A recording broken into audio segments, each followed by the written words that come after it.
Hi everybody, my name is Joseph Tennant. I'm a cultural psychologist and PhD candidate in the Department of Comparative Human Development, and today I'll be presenting some data for my dissertation on religion and morality in the American Midwest, initially conducted in the summer of 2013. So I've been driving around Kansas and Missouri conducting interviews with atheists and Christians for a few weeks before I interviewed participant SN. She was careful and deliberate in her answers, and the interview had already gone well over the 40 minutes. We were both getting a little tired. So I presented the last scenario in the interview about a married couple who decided to date and have sex with other people while remaining married. Tell me that's not based on a real scenario, she said in disbelief. After she explained how morally wrong this was to her, I asked her how she convinced someone else to see the couple as morally wrong. She replied, I come from an immoral father who did immoral things that he shouldn't have done and abandoned his family. You know, that kind of stuff. And you see the destruction. It makes sense. On no level does it make sense to me to have that kind of relationship and see how it would work. But even if you had somebody who figured it out and was just convinced that they were happy with it, we're not on this planet to please man. We're on this planet to please God. And if you were defying God, then we're in bad shape. In some ways, this answer is kind of a perfect summary of what I hope to demonstrate today, because it clearly articulates a fundamental part of Christian morality. Moral rules are for and by God, and how action affects man are sometimes irrelevant to the moral status of behavior. With that in mind, this talk will do two things. First, I will give an example to show how religious experience in American Christianity demands moral behavior that is unique and based on biblical interpretation and inferences about God's design, rather than simple intent to harm. Then, using a sample of evangelicals and atheists, I will present evidence that these two geographically similar groups differ in their moral judgments and justifications, and explain why that matters. Now, hopefully by the end of this talk, it will be clear that moral reasoning is not simply about harm or rights, and that culturally based and culturally learned facts fundamentally shape moral reasoning, even in groups that are otherwise similar. Now, historically, the psychology of morality has been about looking for universals. Foundational work by great scholars such as Lawrence Kohlberg and Elliot Turiel suggests that human morality was developmentally centered around rights. Now, this was me up yet. Now, to understand what a bold claim this is, I want to first clarify two terms, moral judgment and moral justification. Now, moral judgment is the determination that something is morally right or morally wrong. Pretty simple. Moral justification is the reasoning, logic, or explanation of that moral position. To provide an example, moral judgment is outrage over hearing that your friend was cheated on by their partner. Moral justification is what you say when you yell at their partner. So moral justification is, I separate these terms because these historical arguments asserted that human psychology developed towards a process of moral process that identified harm to others or violation of rights as the motivation for moral judgment. In other words, our logical beliefs to not hurt others and to respect their rights trained us to be moral people. The problem is that cultural differences in moral reasoning seem to contradict this idea. Work by Rick Schwaber and colleagues, for example, demonstrated that while American participants do indeed rely on harm and rights in their moral reasoning, this is not the case in other cultures. Schwaber and colleagues identify three groupings of moral justification called the ethics of autonomy, community, and divinity. These ethics were employed differently in Chicago, Illinois, and Bhubaneswar, India. American participants typically used harm and rights to justify their moral judgments, which would be the ethic of autonomy, while Indian participants cited duties to family, the ethic of community, and spiritual and physical cleanliness, the ethic of divinity. This clear difference suggested not only did moral rules vary by culture, but that the very basis on which people saw normal morals varied. So how can this research help us understand moral reasoning more broadly? One prediction that arises from Schwaber's work comes from his notion of causal ontologies, meaning folk understandings and explanations about the causes of events such as disease. These ontologies about the origin of family arrangements, romance, or even rights should be a critical predictor of the moral reasoning of people who believe in those ontologies. Christianity in America serves as a good test site for these predictions because it is a distinct publicly practiced ideology that exists along conflicting ideology. So additionally, American Christians are very proudly describe their perceived truth of their claims and these experiences.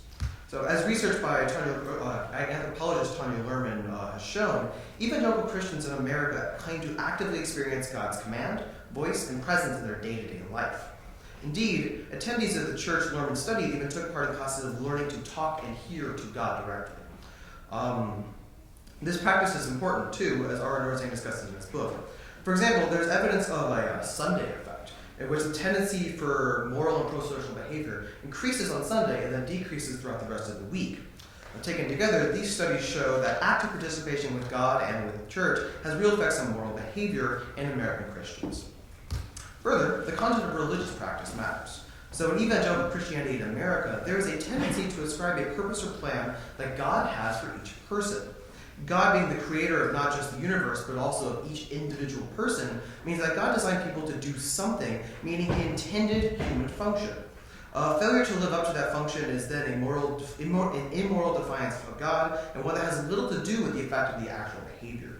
God's plan is seen to be perfect and good law that ultimately glorifies him, and following that law fulfills the human purpose to love and glorify God. As Wayne Grudem, former president of the Evangelical Theological Society, put it, sin is any failure to conform to the moral law of God in act, attitude, or nature. Based on what we know about evangelical theology and practice, then, we should expect that when presented with cases that hinge on religious rules, Christians will use religious-specific reasoning, atheists, by contrast, will not. It's a pretty straightforward hypothesis. So, to test this fairly straightforward hypothesis, I conducted a comparative study of two Midwestern religious groups, an evangelical church in Kansas and an atheist organization in Kansas City, Missouri. The study was a mixed methods investigation, meaning that I conducted one-on-one interviews with participants that had research assistants independently code their responses to classify their reasoning based on a manual I created.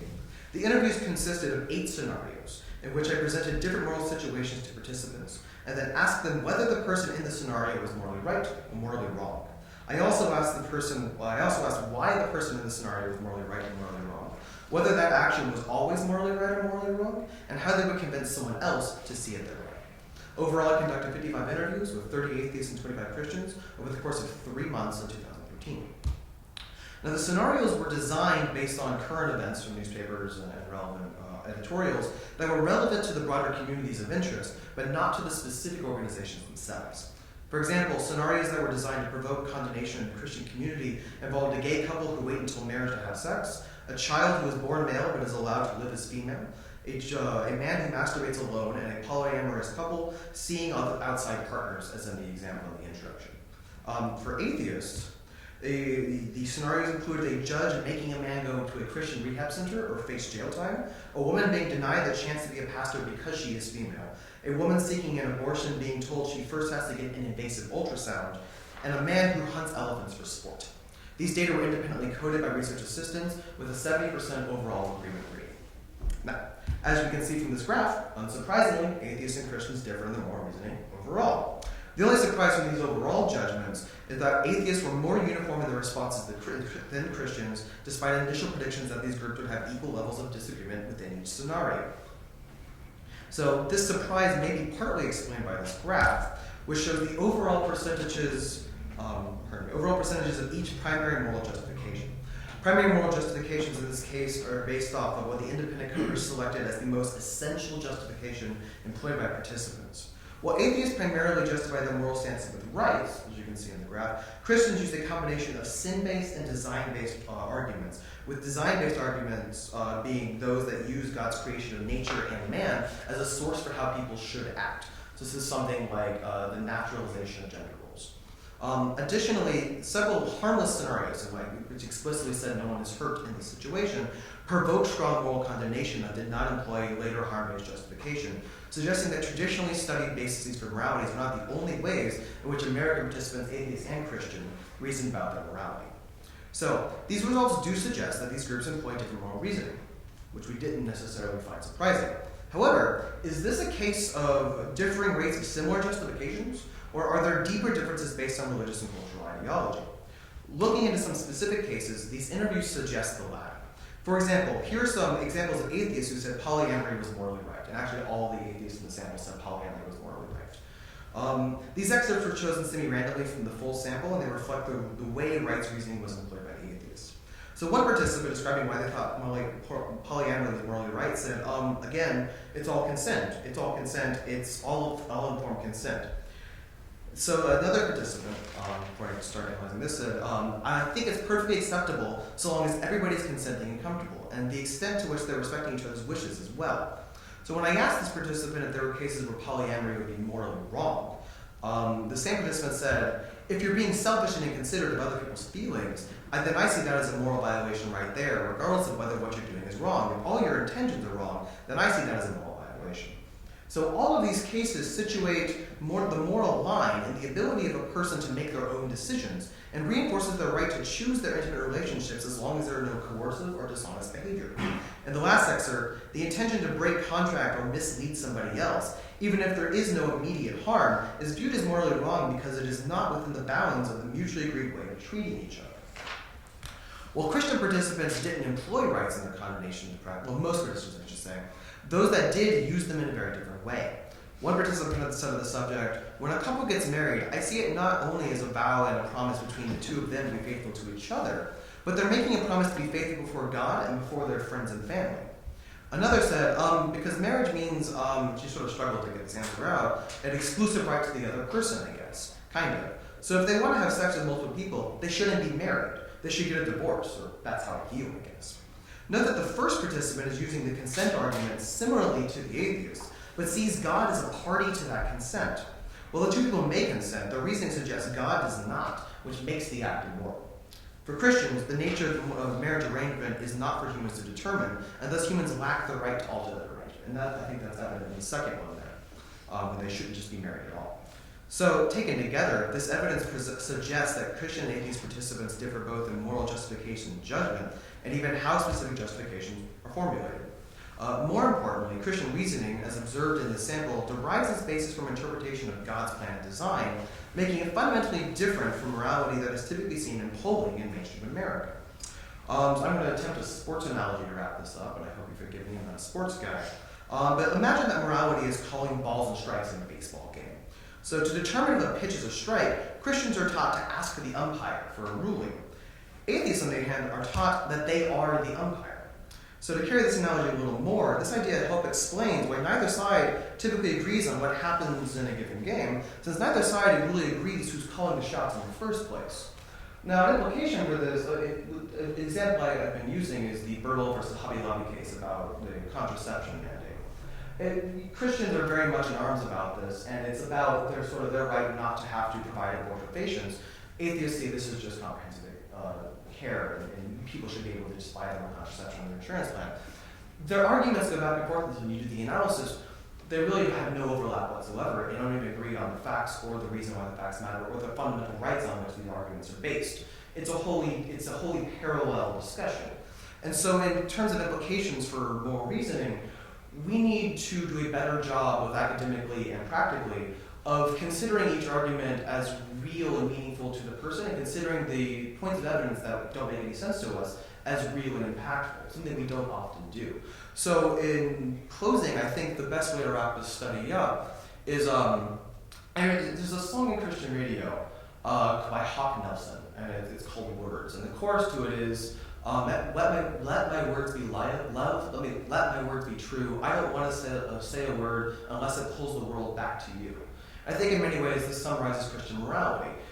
Anything they say is going to be related to God and their perceived plan in God's life, and in God's greater glory. And so if you're trying to analyze the reasoning and have a debate that doesn't involve that, then you're having a conversation that doesn't speak to any of their concerns. So I think with that, I'm going to wrap up. I want to thank you to SSD for generously funding this research. I want to thank my committee. I want to thank my research assistants, some of my friends, my girlfriend, and the people who helped coordinate all these connections. Thank you very much.